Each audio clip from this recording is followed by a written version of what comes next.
our first word is law, जिसका मतलब होता है official rules to be abided by the citizens of a country, जिसको हिंदी में हम लोग कानून या फिर विधि बोलते हैं. Our second word is justice, जिसका मतलब होगा द फेयर ट्रीटमेंट, जिसको हिंदी में न्याय या फिर इंसाफ कहा जाता है.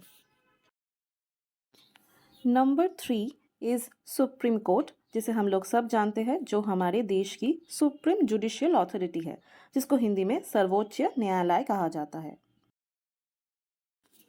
Fourth one is high court, जो कि हमारे स्टेट के हाईएस्ट जुडिशियल कोर्ट होता है, जिसको हिंदी में उच्च न्यायालय कहा जाता है. नंबर 5 इज डिस्ट्रिक्ट कोर्ट, जिस पे आप लोग थोड़ा ध्यान से समझे. ये वो कोर्ट होता है जो कि सिविल नेचर के केसेस हैंडल करता है हमारे डिस्ट्रिक्ट्स में, जिसे हिंदी में जिला न्यायालय या फिर जिला अदालत कहते हैं.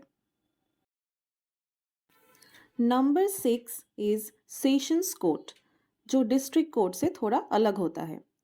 क्या है वो? The court which handles the criminal cases of districts, मतलब डिस्ट्रिक्ट में रहने वाले जो कोर्ट है वो सिर्फ क्रिमिनल मैटर हैंडल करे, उसे ही हम कहेंगे सेशंस कोर्ट, जिसको हिंदी में सत्र न्यायालय कहा जाता है.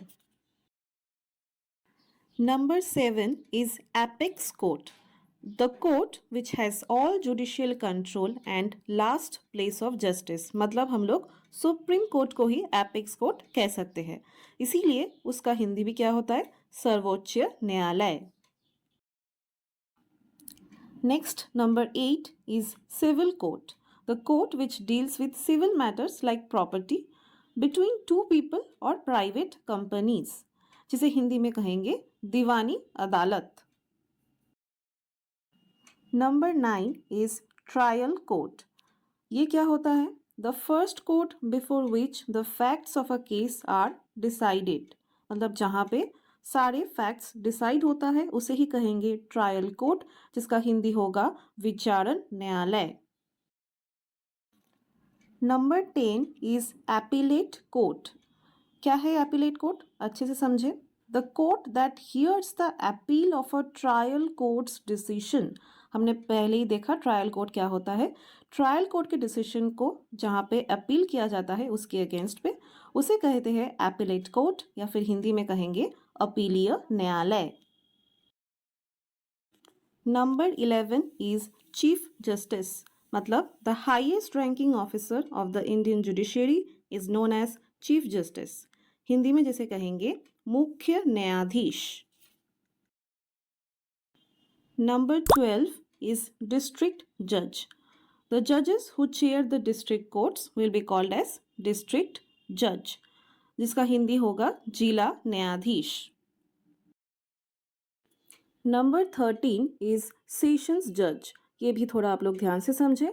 वीडियो के पहले में मैंने आप लोगों को सेशंस कोर्ट के बारे में बताया था, तो वही सेशंस कोर्ट में जो जज होते हैं जो कि क्रिमिनल मैटर में प्रिसाइड करेंगे, उसे ही हम लोग कहेंगे सेशंस जज, मतलब हिंदी होगा सत्र न्यायाधीश. Number 14 is attorney general. Please don't mix up it with chief justice of India. Attorney general क्या होता है? The first law officer of the government of India, जिसको हिंदी में महान्यायवादी कहा जाता है, और ये सिर्फ गवर्नमेंट ऑफ इंडिया के लीगल एडवाइजर होते हैं, या फिर कहे तो चीफ लीगल एडवाइजर होते हैं. Number 15 is solicitor general. ये कौन होते हैं? The law officer who assists the attorney general of India, मतलब जिनके बारे में अभी अभी हमने बात की, अटॉर्नी जनरल को जो असिस्ट करे उसे ही कहेंगे सॉलिसिटर जनरल, हिंदी में जिसे कहते हैं महान्यायाधिकर्ता. Number 16 is advocate general. ये कौन होते हैं? The highest law enforcement official of a state, जिसे हिंदी में कहेंगे महाधिवक्ता. प्लीज अच्छे से देखिए, ये स्टेट के होते हैं, और अटॉर्नी जनरल जो है वो सेंट्रल गवर्नमेंट का होता है. Number 17 is chief judicial magistrate. ये कौन होते हैं? The magistrate who is in charge of all the magistrate courts in districts. District में जितने भी मैजिस्ट्रेट कोर्ट होते हैं उन सब के ऊपर जो इंचार्ज होते हैं उन्हें ही हम कहेंगे चीफ जुडिशियल मैजिस्ट्रेट। हिंदी क्या होता है? मुख्य न्यायिक magistrate. Number 18 is lawyer. Any person who has studied law for 5 years will be called as lawyer, जिसको हिंदी में कहेंगे वकील। Number 19 advocate. So there is a difference between lawyer and advocate. देखते हैं क्या है। Any lawyer who holds a license from the Bar Council of India clearing the bar exam is known as advocate, जिसको हिंदी में वकील या फिर अधिवक्ता कहते हैं।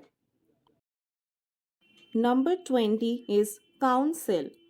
ये कौन होते हैं? Any lawyer who speaks in a court of law is known as counsel, जिसे भी हम लोग वकील या फिर अधिवक्ता कहते हैं। Number 21 is affidavit. ये क्या होता है? A written statement which can be used as an evidence in a court of law. इसे कहेंगे हम लोग affidavit, जिसको हिंदी में शपथ पत्र या फिर हलफनामा कहते हैं। Number 22 is accused. ये कौन होते हैं? Any person who has done something wrong or broken the law. तो जिन्होंने भी कोई गलती की हो, कोई रूल तोड़ा हो, उसे कहेंगे accused या फिर अभियुक्त। Number 23 is witness. ये कौन होते हैं? Any person who sees something happening and later can tell others is known as witness, जिसे हम लोग हिंदी में कहते हैं गवाह। Number 24 is victim. ये कौन होते हैं? Any person or animal who is killed or injured by someone or something, इन्हें कहेंगे victim, जिसको हिंदी में कहते हैं पीड़ित। Number 25 is hearing. ये क्या होता है? A time when evidence is given to a judge in a court of law, उसे कहेंगे hearing, हिंदी में सुनवाई। Number 26 is charge. मतलब a statement that says somebody has done something wrong, जिसे हिंदी में कहेंगे आरोप।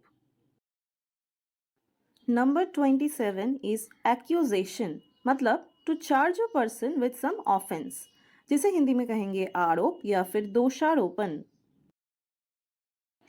Number 28 is testimony. A formal statement which is true making in a court of law, जिसका मतलब होगा हिंदी में गवाही। Number 29 is lawsuit, जिसका मतलब होगा a legal argument in a court of law between two people or groups, जिसको हिंदी में कहते हैं मुकदमा। Number 30 is evidence, मतलब the facts which are deemed to be true which is used in the court of law, जिसको हम लोग हिंदी में कहते हैं सबूत।